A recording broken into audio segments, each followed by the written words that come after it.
Don't worry. So, the context, the topic that I'd like to cover today. So we basically, I almost covered when I was talking about ER model. But let's just do a review. I just want to make sure that we don't leave anything here. So, about relational data models. What were relational databases? What do we call them relational databases? I like how you have all these like space sheets and be active in the class and get bonus and you feel. What is a relational database? Someone new. Relational database is the table version of the ER model. It is a collection of related tables. The model organizes data into subregions. Okay. A collection of related tables. So your answer was correct, right? Just not complete. So it's not only one table. These are just relational databases, right? So the tables are related and organizes data as a set of relations or two-dimensional tables. So when we say relation, we mean tables. Okay, so they mean the same thing. And each table represents an entity, right? So in your ER model, entities will become your tables. The attributes will be the column of your tables. And relational database management system software packages are in the software packages such as SQL Server, MySQL are some of the most common VMS software packages. So first session, if you remember, I mentioned the differences between these and the fact that we don't have to confuse them, right? So for example, when we say SQL, we mean a structured query language. It's a query language, right? Can be used in MySQL, SQL Server, and many other VMSs, right? But when we talk about, for example, MySQL, SQL Server, SQLite, so these are what? Are these also query languages? No. What are they? They're like interfaces to interface with the query language. Yeah, these are DBMS, database management systems, or softwares that allow us to work with SQL, right? And then we have also some other tools, such as, for example, Azure Data Studio, right? Or, for example, I use VS Code in this class with my MS SQL extension. Several things. So this is, for example, let's say you use SQL Server. This is what we use for this class. I know the other sections use, I think, Postgre, and some other classes may use MySQL. In my class, you're allowed to use whatever you like for your whole practice, even for your assignments and projects. But for the final exam, because the team is market and then you want to be consistent, please use the syntax I use in the class, which is consistent with SQL Server. Okay? There are like small differences in the syntax when you use, for example, MySQL, SQLite, or for example, using SQL Server. So I just want to make sure that you know how to use the one that's consistent with the slides. Now, we have also Azure Data Studio, VS Code, for example, MS SQL extension installed on it. So we use these to actually write our queries, right, connected to our main database. So for example, let's say I create my database on the SQL Server on the cloud, let's say on Azure Cloud Services, and then I want to like work from my computer, right? So please just provide an interface for me, right, to write my queries and work connect to my database and work on my database. Later, when we start like the hands-on sessions on SQL, we will better understand all of this. So for now, you just have to know the difference between SQL, MySQL, and that's. So just to make it clear, so the DBMS you mentioned is that let's say ideally for programming language, let's say you write Java in Eclipse, or it's like you write DBMS, is the software, right? So Studying, it's right? very, exactly. So like for example, we use Eclipse for Java. Exactly, Java is a language, and so a relation is viewed as a two-dimensional table. So we have seen like these tables before. Like for example, a student table with a student ID, name, etc. And each column must have a unique name. So these are just some properties that you have to remember. First, each column must have a unique name, and it makes sense, right? It doesn't make sense to have two columns as, let's say, a student name and then again student name. And each column contains values about the same attribute. Each row must be unique, right? We don't want to like have duplicated rows. Within each row, each cell should be single valued. This is another property that I was constantly talking about, right? In relational databases, we don't want multiple values stored in one cell. Each of these is one cell, right? We don't want to like have multiple names here in one cell. And the sequence of the rows is not clear. So you like, it doesn't matter if this is the first row or the other one. So these are just some synonyms: relation, relational table, table. So these are the same. Row, tuple, record, same. Column, attribute, field, same. And domain is just set of possible values for an attribute. So I just provided these so later when I talk about them, we don't get confused. So this is an example relation, right? Now you see several things here: key, candidate, key, foreign key, non-key attribute, non-key attribute. So these are different types of attributes that we have. So key, the first one, we mean primary key, okay? So this is like an employee table, right? Employee table, what would be the primary key? Take up. The employee number. Employee ID, employee number, right? And an employee name is a candidate. So about candidate keys. So in each table, we may have several columns that can be potentially primary keys. Okay, so it can be unique. So for example, in the student table, if you remember, we mentioned maybe we are talking about a small class or small database where we are sure that each value of that column, for example, is unique. That means we don't have two students with the same name, and so we call that a candidate key. So is primary key a candidate key? Yes. So we may have several candidate keys, which means they all have the potential to become the primary key, but then we pick the best one as a primary key, right? For example, maybe in one table, email address, name, and a student number become the candidate key, but at the end, student number is the best option for primary key. It's numerical, faster for query. It is not going to be changed or updated like email later, right? Many reasons. Foreign key, I think everyone knows that, right? Unless you are sleeping in this class, you really should know what foreign key is. And they are just primary keys in another table, which we use to link the tables, right? And not the attribute, just some other attributes. They could be like repeated, they could be unique, they are not primary keys in other tables. So these are just like regular attributes. Now, example of relational and non-relational tables. So tell me, what is the problem with the second table, the table in the bottom, that is not a relational table? There are several problems there. So one of them is multiple values are stored in employee phone, right? So if you see here, employee phone column here, this row, it has multiple values stored here, which is not correct. Yeah. So they're duplicate rows. They're duplicate rows.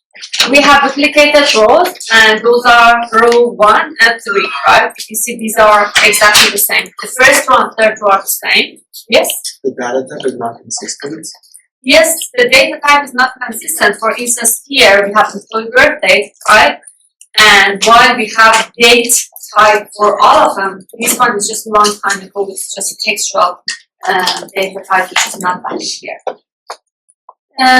Do we have more problems? The second and third columns have the same name. Employee info and Exactly, same column names, employee info, yeah. This one is name, this one is gender, so these are different. Here's a collection of employee columns. Yeah, these are multiple values, yes.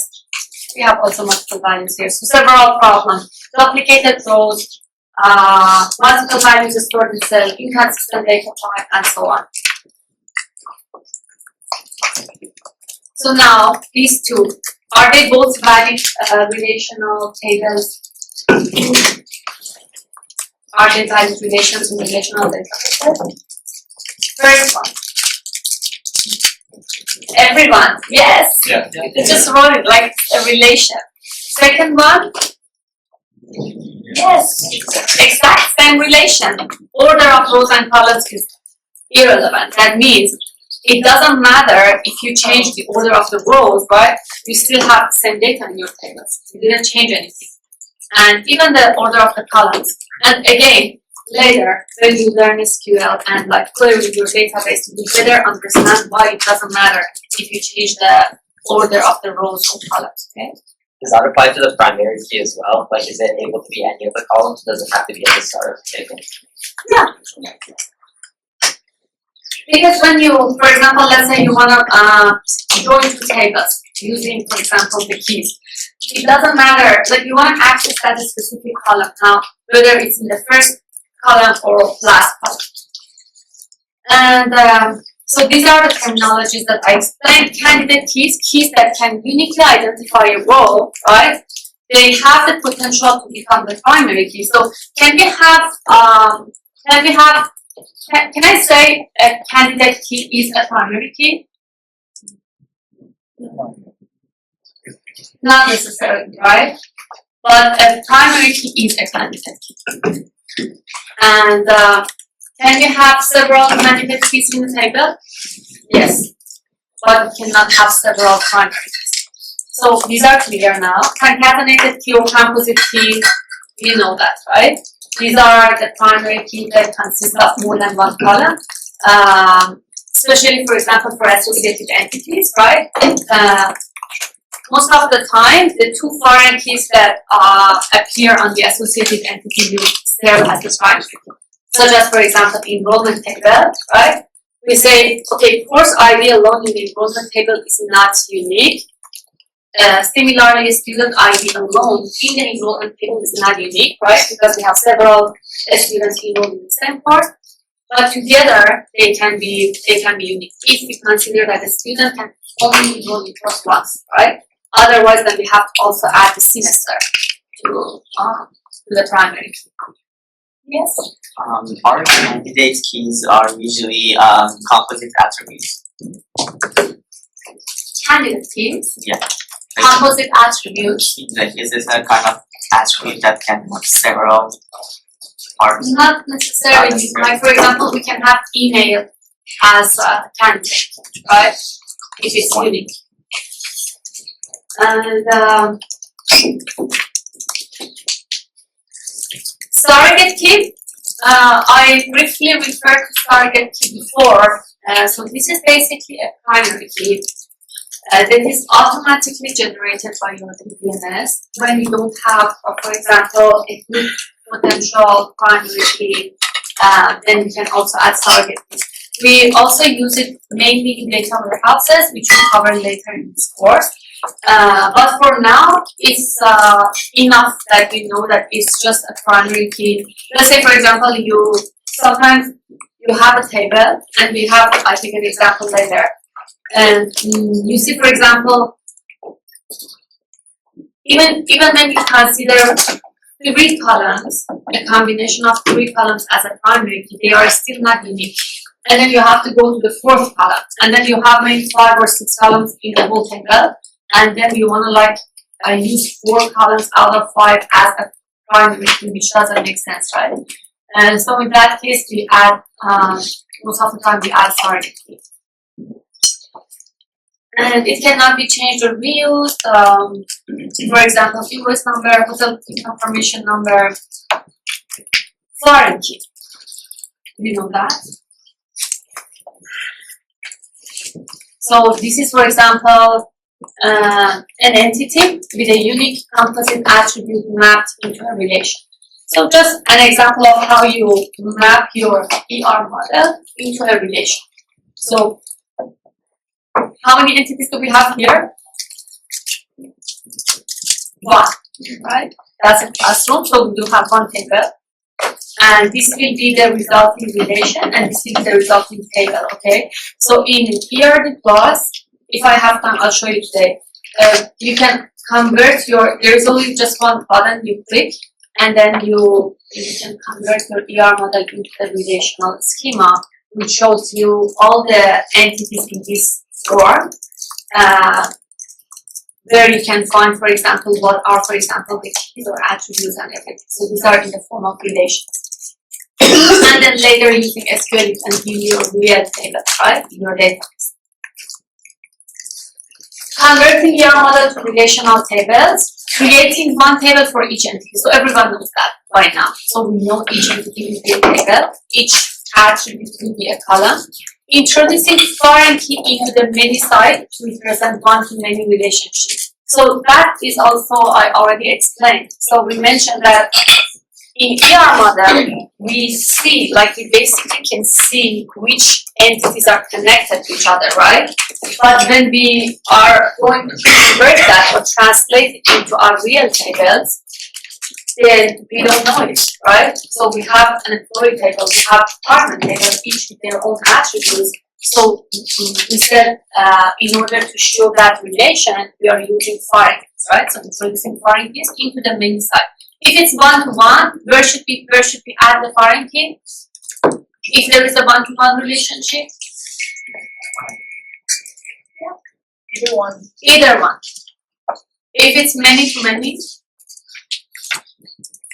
you convert it to one-to-many associative entity, yeah, and then adding foreign keys to the associative entity. And we also explained this, right? So for instance, here, this is an example of mapping a one-to-many relationship. We say each employee can report to only one department, but in each department we have many employees working in that department, right? Now, how many entities do we have? 2. So we will have 2 tables here, and these attributes will be the columns of the table. Now, as you see, employee table or employee entity has 2 attributes, but here we have 3 columns, right? This is because one of them is the foreign key, right? We don't just write employee ID, employee name, and then department ID, department location. These are related to each other. So we introduce the foreign key, which in this case is department ID, to the main side of the relationship, which is employee. Any question? So everyone should answer this question now. Why should not put employee ID as foreign key in the department table? And I think I explained it 100 times. It will have multiple values in the same cell. Sorry? It will have multiple values Yeah. in the same cell. Yeah, so then otherwise we have many employees working in one department, and so if we add this here, then sorry, we have to store multiple values here. And this is an example of a many-to-many relationship. As I said before, if you keep it this way in, let's say, ERD plus, then you have no problem, because when you convert it to relational schema, it automatically adds the 3rd table for the associative entity for you. But in your exam, please include associative entities so that I know you know it, because in your exam you cannot use ERD plus, right? So you have to add the associative entity for many-to-many relationship, and then in your tables also you have to add the 3rd table for this one. Okay? So this means each student can belong to like multiple organizations. Each organization can have like multiple students, and so we added like this associative entity here, like should be added here, which is not. But in your exam again, you have to add it. So let's show actually this example. I want to see how many questions. So what did you say with ERD plus? What does it do differently? I'll show you. So in ERD Plus, last session I showed you how to draw your ER model, right? So today I'm going to show you how to convert that ER model into relational schema. Okay, that means this one. So we call this relational schema. So this part, these three, right? This is the relational schema of this ER model. Okay. The reason I provided this table just to better clarify these video tables later.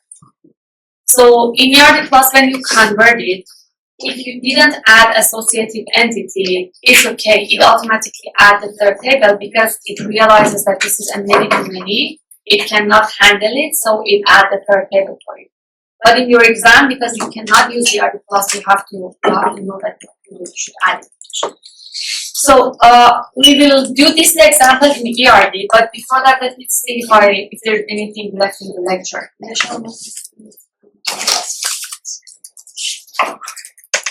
These are just more examples. For example, for friend-to-friend relationship using different examples. This is another artist database example. For example, here each painter can have many paintings, right? But each painting belongs to only one artist. And if you have a painting, there should be an artist, right? So this is mandatory. On the other hand, each painter should at least have one painting so that we can call it a painter, right? So both sides is mandatory.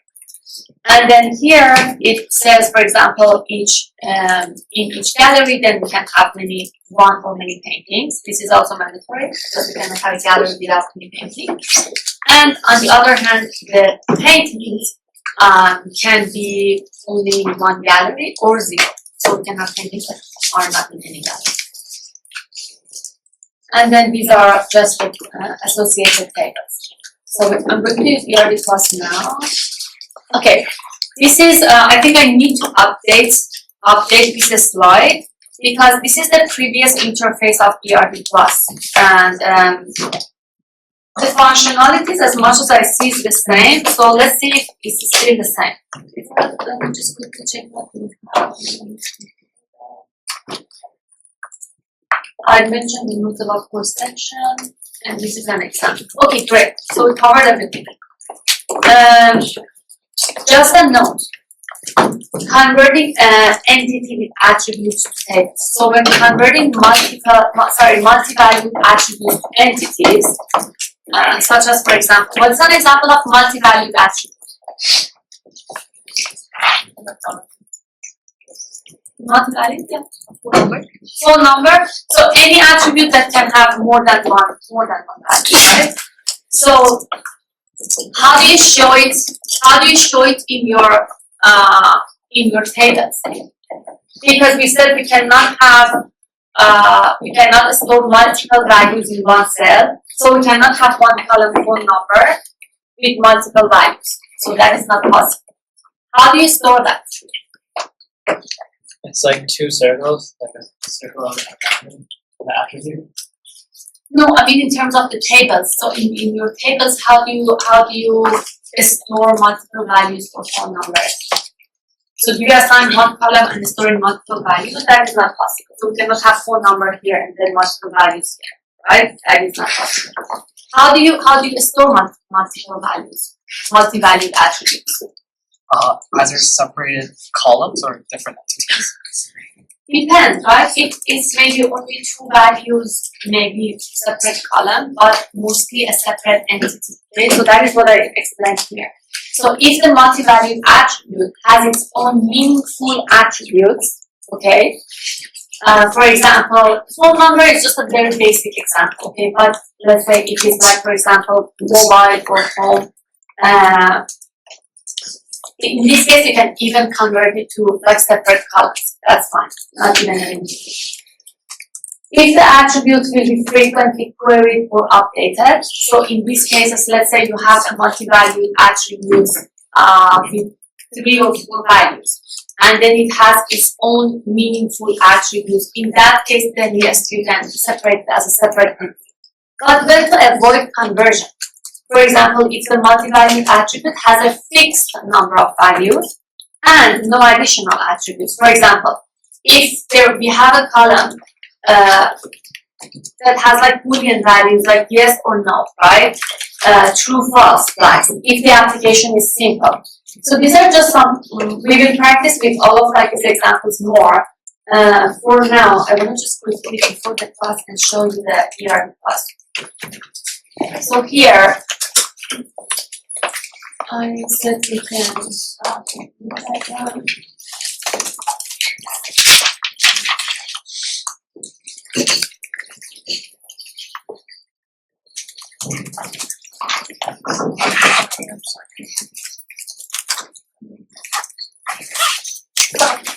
let's say I add an entity here. So I do it myself so that I can do it. I really like to add one of the containers here.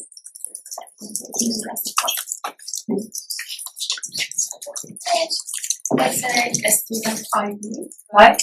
Which is unique. You have to identify the types here and then click on entity again, add another attribute such as, for example, name, which is composite attribute, right? And the components are first name, last name. First name and add another first name and last name.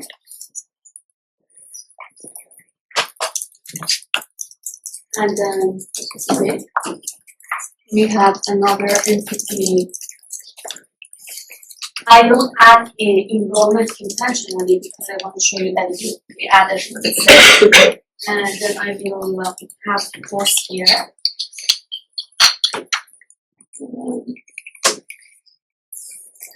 Course ID, which is new.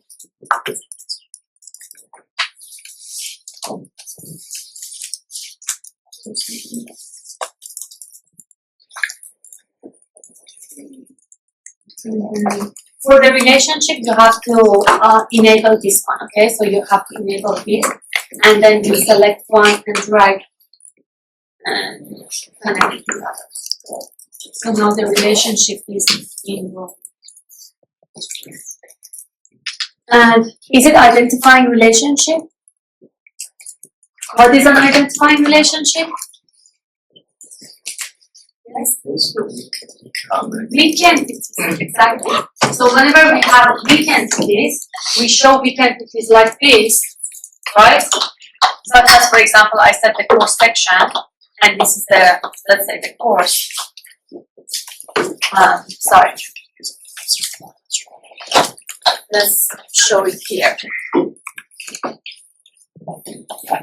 So we have course, and course section is a weak entity, right? Why? Because for its existence, it depends on the course, and it doesn't have its own primary key. What does it mean? For example, the course sections are section A, B, C, M, N. And I'm talking in the context of, for example, something like York University, where the course sections can be used in different courses, and they themselves have no meaning for themselves, right? For example, if I tell you ECS 3421, you can tell me that this is the database course, and it has a meaning, right? If I tell you ECS 4412, you know this is data mining, and it has a meaning. But if I tell you section M, it doesn't have any meaning, right? It depends. M, if it comes with, for example, ECS 3421, it can refer to a specific classroom or a specific section of this course, right? Just give me a second. And then how do you show that? With identifying relationship. So similar to this entity, which you have to show with double line rectangle, here you show it with double line. Okay? So most of the time for weak entities, at least with my, like based on my experience, and we call these identifying relationships. Most of the time, there are several ways to design that. Okay, there is sometimes there is no just one correct design. Okay, this is maybe one way to do that. Sometimes you can add it like as another attribute of the of the entity itself. Anyways, is enroll an identifying relationship? No, so you don't have to mark it here, but if it was agreed for, we can do that. Now, edit cardinalities for course. Okay, so now let's say, for example, I add here, and always be careful, if it is course, see where it is added, where the science is going to add it. So for each course, we want to have at least one student. So when it is course, it added here, right? Because we want to see for each course, then how many students are enrolled. And the max cardinality is many, right? So this is one to many. And then you can select the student. This is also, I want to define it as mandatory as well. So the student should also enroll. If you can think that this is not, if your assumption is that it's just student can enroll in no course, and this can be optional. Now, let's say this is my ER model, okay? So there should be somewhere here where we can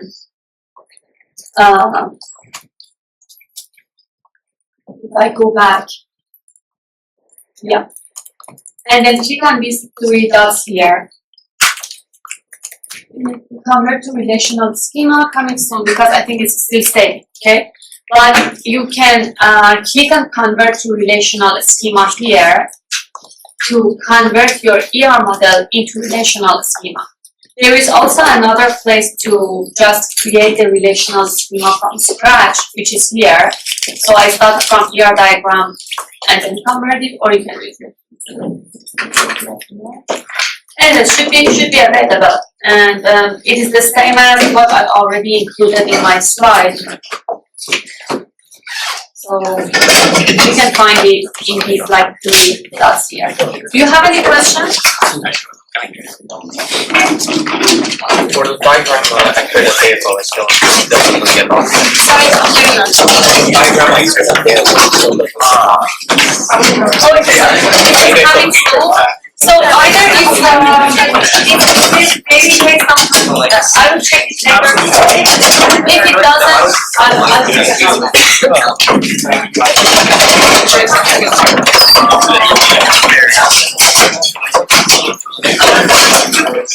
even that, if I tell you,